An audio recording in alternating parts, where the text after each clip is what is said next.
Today's cohort is from the Kiambu area, and this is part of our community engagement project where we want to ensure that we carry out our mandate of engaging the community and making a change in the livelihoods of whoever is involved with us.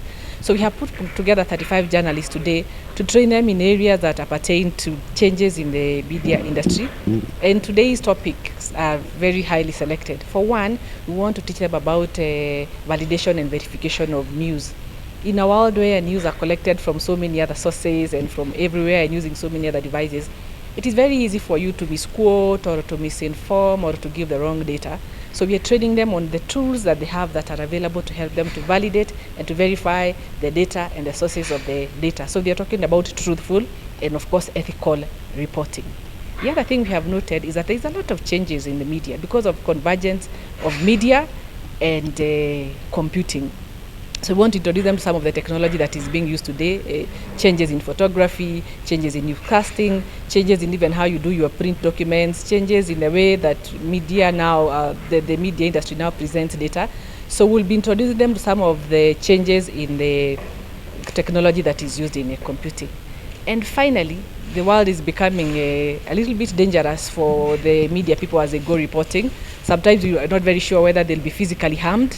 Sometimes you're not sure that even their data is safe. So we'll teach them a few tips on how to ensure that their own safety is assured whenever they're out in the field collecting data or even doing the reporting.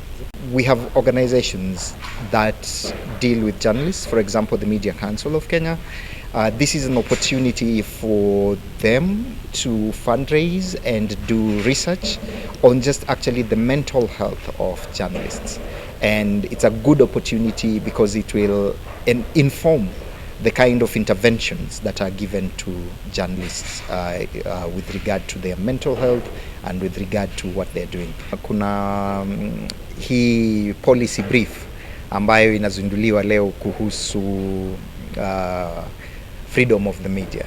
Na ukiangalia hiyo policy brief inaelezea shida nyingi ambazo waandishi wa habari wanapitia. Kuna shida ya malipo, kuna shida changamoto za jinsi kazi inavyoathiri kwa njia mbalimbali. Kuna zile tunasema pressure kutoka kwa iwe ni serikali, iwe ni kwa kampuni mbalimbali, iwe ni kutoka kwa viongozi. Kuna zile tunaita threats kutoka kwa watu kule nje. So haya mambo yote yanaangaliwa kwenye hiyo policy brief. We know that the economy right now is very difficult for a lot of people, particularly for media houses. They are downsizing, and when they downsize, it means there is loss of jobs, loss of income. But from my experience, I have seen collaboration with organizations such as UNESCO that give grants to journalists, especially those ones who have now become forced to become freelancers. They are given grants to cover stories, and a lot of them I have also seen when I was a judge at the annual Journalism Excellence Awards. These freelancers are the ones who win a lot of those awards because of the grants they are given. You're able to go and cover a story as far as Turkana, as far as Isiolo. So grants is one of the ways that journalists can save themselves from loss of income. And apart from UNESCO, there are also international organizations that offer these grants. And once you apply for it with several others, they take you either for training, and after that training, they ask you to pitch a story. And from that story, you can get some income to survive these tough economic times. Kenya has dropped several places in the ranking of press freedom because the country is no longer considered to be as safe as it was 2-3 years ago. First of all, because of the killing of Ashad Sharif last year, the Pakistani journalist. Second of all, the attacks on journalists, particularly by our leaders, when they make statements in the public that are threats, that are intimidating. It makes the public think that journalists are not credible, even when they are credible.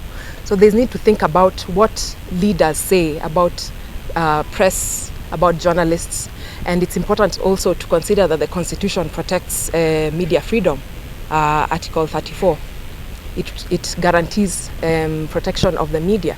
So when you have leaders attacking the media, are they respecting the Constitution? They are not. And also the importance of having the media regulator. When you are encountering a dangerous situation, who do you contact first?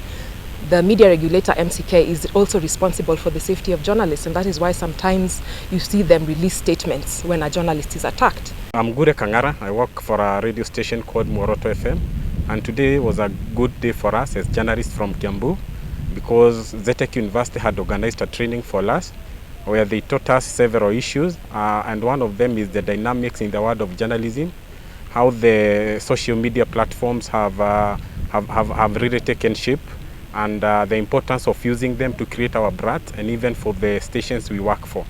Another thing we covered was about the safety of journalists. You know, as journalists, we go to many places. Maybe you go to violent places.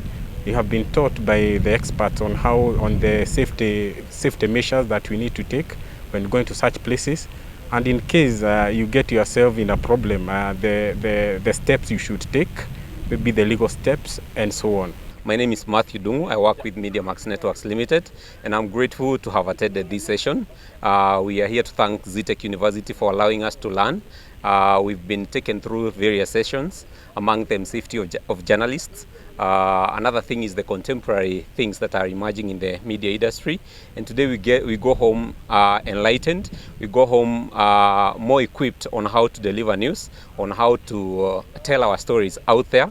And so we are grateful to have had this opportunity to learn, and we are now ready to go about telling our stories in a different way, in a better way, so that our consumers can better understand about things that are happening in the society. Some of the challenges that we journalists, especially those who work at the grassroots level, that we face are, for instance, harassment, financial challenges. Kwa wakati mwingi wanahabari huwa wanasahaulika hivi kwamba mafunzo yanaendeshwa kwa watu wengine, lakini sisi hatuyapati. Huwa tunapatana na changamoto nyingi tunapoenda kutafuta habari zetu, na zingine hatujui jinsi tunavyoweza kupambana nazo. So kwa hii mafunzo yenye tulikuwa nayo leo, tumeweza kufunzwa jinsi tunaweza kukabiliana nazo.